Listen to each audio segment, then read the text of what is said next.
Welcome to the Scorebook Live California football preview show. Connor Morissette, Lance Smith. Lance, we're coming to you from Downey, St. Pius X, St. Matthias Academy. I hope I got that all perfectly right. They're the number one seed in Division 14, and they have a big game against Santiago this week. Coming up later in the video, we'll be talking to their top player, Bruce Walker. He was very humble, had a lot of great things to say. But Lance, playoffs, it's upon us. It's very exciting. How you doing? I'm good. I am just so excited for the playoffs. Going to be even more excited next week when Division 1 playoffs start.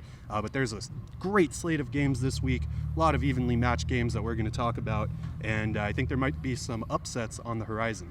You're right. Division 1 for the Southern section doesn't start until next week in the playoffs, and the Open Division in the City section is in the same boat, not starting until the week after as well. But plenty of great games, as you mentioned. Let's start in the City section in Division 1. Cleveland at Roosevelt. That's the 10-7 game. It's two teams who run that double wing, so it's going to be over with a snap of the finger. There shouldn't be many stoppages in that one. Yep. And I just saw Roosevelt lose pretty handily against Garfield this past week. I think Cleveland, that's my kind of upset pick. I think they have a great shot this week to beat Roosevelt. Kareem Muhammad is the great player for Cleveland. They've had kind of a slow finish to the year. So if they can get some guys healthy and run this wing tees how they were doing at the beginning of the year, I think they'll have a great chance. For Roosevelt, Frankie Cruz and Ramaji Brumfield will be the main runners in that game. I think that's the best City game in D1. We'll see. Yep, like you said, both teams love to run the ball. Cleveland has had some tough losses this year, a few close ones, and then a few that weren't so close but started off close. Health was an issue, like you said. This is pretty evenly matched, and if you like running the ball, watching teams run the ball, this is the game for you. Absolutely. Into the Southern section, Oaks Christian goes on the road against Upland. Upland finished 5-5. They had to forfeit a couple games, and then this past week they lost to Rancho Cucamonga for the Baseline League Championship. So it's two teams who did not win their leagues this year, but Upland won the coin toss, so it's there. I think Oaks Christian, that dynamic offense is going to give Upland some trouble. I know Upland has the Flo brothers, namely Justin, who's that incredible linebacker who has a great chance to go to Clemson, it looks like, but his commitment's still open. I know they're great on defense. I worry about them on the offensive side. Jamison Wang throwing to Alonzo Fontanet, and he also has Derek Boyd to run the ball. Bryce Farrell's a great player for them. I think Oaks Christian's going to overpower Upland, and Upland's kind of, finishing the year slowly. I think that's going to hurt them. Exactly. Upland is kind of cursed. I think they have the top seed in this, right? It's facing a healthy Oaks Christian team that lost a bunch of games. We always talk about it. QB Jamison Wang, injured. Linebacker, Mr. Williams, injured. Yeah, they're back now. Yep, they're back now. They almost beat Calabasas, had a good, strong finish to the season. And Upland, we know their defense. A lot of games they've struggled to put points on the board. Didn't get one touchdown against Mission Viejo in what was a surprisingly lopsided game. Not a whole lot of signature wins for them. Rancho Verde, that was probably their best game of the season. I think it was 30-7. But there haven't been that many of those this year. It's mostly been when they win, cleaning up against not quite as good teams. So if Oaks Christian is healthy and firing on all cylinders, like you said, they have too much firepower, possibly for Upland, but it could go either way. Yeah, I think Oaks Christian is a D2 contender, and Upland at the beginning of the year looked like they were going to be a top seed in Division 2, but the loss to Rancho Cucamonga hurt, and then losing to La Habra first game pretty much took them out of the Division 1 race, so okay, they'll drop down to D2, should get a good seed, but they've dropped some games down the line. You mentioned Rancho Verde. They host Serra in another Division 2 game.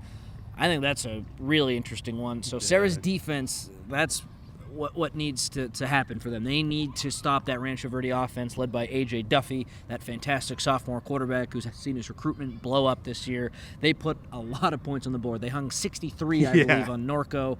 But they did struggle in that other tough game for them, Upland. They only put up 7. And for me, I think Serra's defense is a little bit closer to Upland's than it is Norco's, but Rancho Verde is a whole different team than they were when they played Upland, so I think they're a lot better. Serra, they've kind of been treading water with some injuries, some ups and downs in the Mission League. They're going to give it a great test. They'll put it all on the table, of course, because they have some real competitors, LV Bunkley Shelton, Doug Brumfield. It's a great team they have, but the highs and lows, they've raised some eyebrows sometimes with some results. It's like, what? They lost to Loyola, but, that happens sometimes, especially when the injury bug hits. I don't know how to really predict this one. I think there's a lot that could kind of go whichever way, and we'll see. But A.J. Duffy, that quarterback, is so talented. And then on the other side, Doug Brumfield is too. It's a great quarterback battle on that one. Absolutely. And if you looked at this matchup as a potential matchup at the beginning of the season, or even a few weeks into the season, you would think, oh, Serra must be one of the very top seeds in Division II. Rancho Verde, not the very bottom, but pretty close to it. And then they just picked it up as the season went. Stateman went over Norco 63, held them to 35, which is actually more surprising than putting 63 on them.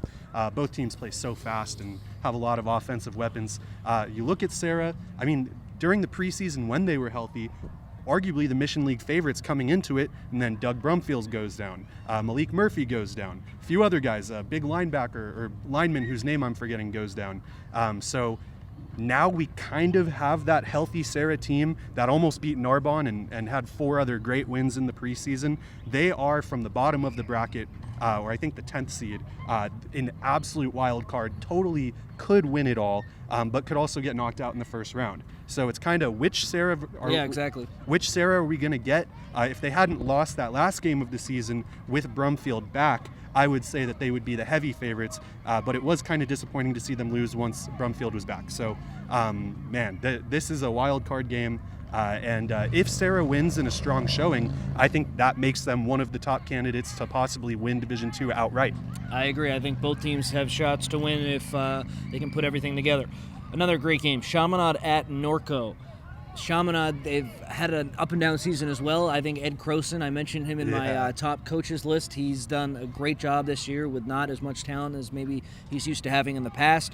Norco, I thought were maybe going to make Division I at the beginning of the year, but then they slipped up to Rancho Verde. That was kind of a surprise. So here we are, these two teams. Norco, we know they can score. Shane Illingworth, the Oklahoma State commit, he's a fantastic quarterback. They spread it out, they throw the ball, and they score. Can Chaminade match them? I know Chaminade's defense is pretty good and will give Norco some trouble at some points, but I think automatically Norco, they're going to put up 30. Can Chaminade match that? If they can, they'll have a chance to win. If they can't, Norco will win. Exactly. Chaminade, they've been up and down. Really started off down, had a very rough preseason, frankly. I mean, they didn't look like they were going to win more than one game in league. League starts, and they win by 3 touchdowns against Notre Dame Sherman Oaks, who was banged up, but was 4-1, and their only loss came narrowly to Servite. Yep. So with Chaminade, you kind of don't know what you're going to get, but the way they played the last 5 games of the season, they are a heck of a lot better than the 14th seed. Jalen Henderson, their dual threat quarterback, junior, has had a phenomenal season, especially closing it out. Their defense is clearly better than Norco's. Norco, you brought up Shane Illingworth, one of the better quarterbacks in really the whole state and whole country, really. And he has weapons. We always talk about him. The good offensive line, running back Fernando Chairez, Jaden Navarrete, and Marquise Ashley at receiver. Both of them are D1 guys. So Norco wants this to be a shootout. Chaminade, they'll be tough pressed to not make this be a shootout with the fast pace. But if they can slow them down a little bit, get a few stops early, put some pressure on their defense, it could go on upset alert very quickly. Westlake, Grace Brethren, the other Southern Section game I want to hit on before we get to Bruce Walker's interview here at PMA. So, it's funny, Grace Brethren's the home team, but the game's at Westlake, which is interesting because Grace doesn't really have a home field right now, and it makes sense for them to play because Westlake and Grace are pretty close, so they're just going to do it at Westlake, which I thought was funny because Westlake will be the visiting team in their own stadium. But in terms of the game, these two teams have already played, and Westlake quarterback Marco Siderman put on a show. He threw for over 400 yards and 5 touchdowns in a loss. That's all because Josh Henderson rushed for 273 yards and 5 touchdowns himself. So it was the Siderman and Henderson show in that game. I anticipate we'll see similar statistics because Henderson, he continues to play really well, and so does Siderman. Westlake's 2-0, but don't let that fool you. They have played one of the toughest schedules in the whole region. I still think Grace Brethren's going to win, but it's tough to beat a team that second time. It's at Westlake. Westlake wants revenge after already losing to them. They'll feel like they can beat them after that last game. So there's a lot of things in Westlake's corner. Josh Henderson's a great coach. I don't think he lets his team lose in round 1. I agree. I think you hit it on the head. Westlake is so much better than 2-8. Close losses, injury-plagued losses. Some games where they should have just straight up played better. They are so much more talented than 2-8. Some people were worried they weren't going to make the playoffs at all. I'm glad they did. They got an at-large bid. Yep. I mean, strong schedule. So it's like, you don't want to hold that against good teams. I saw Grace Brethren win the Camino League 28-13, I believe. It was a great game. Grace Brethren, they are big. Their offensive line is big. Their defensive line is really big. A lot of them have to go both ways because they got a small program. We bring up Josh Henderson, who's one of the better running backs in SoCal. He is actually being primarily recruited to play middle linebacker in college. He's also one of the better middle linebackers. They play as a team. They execute. They are so well coached, like you said.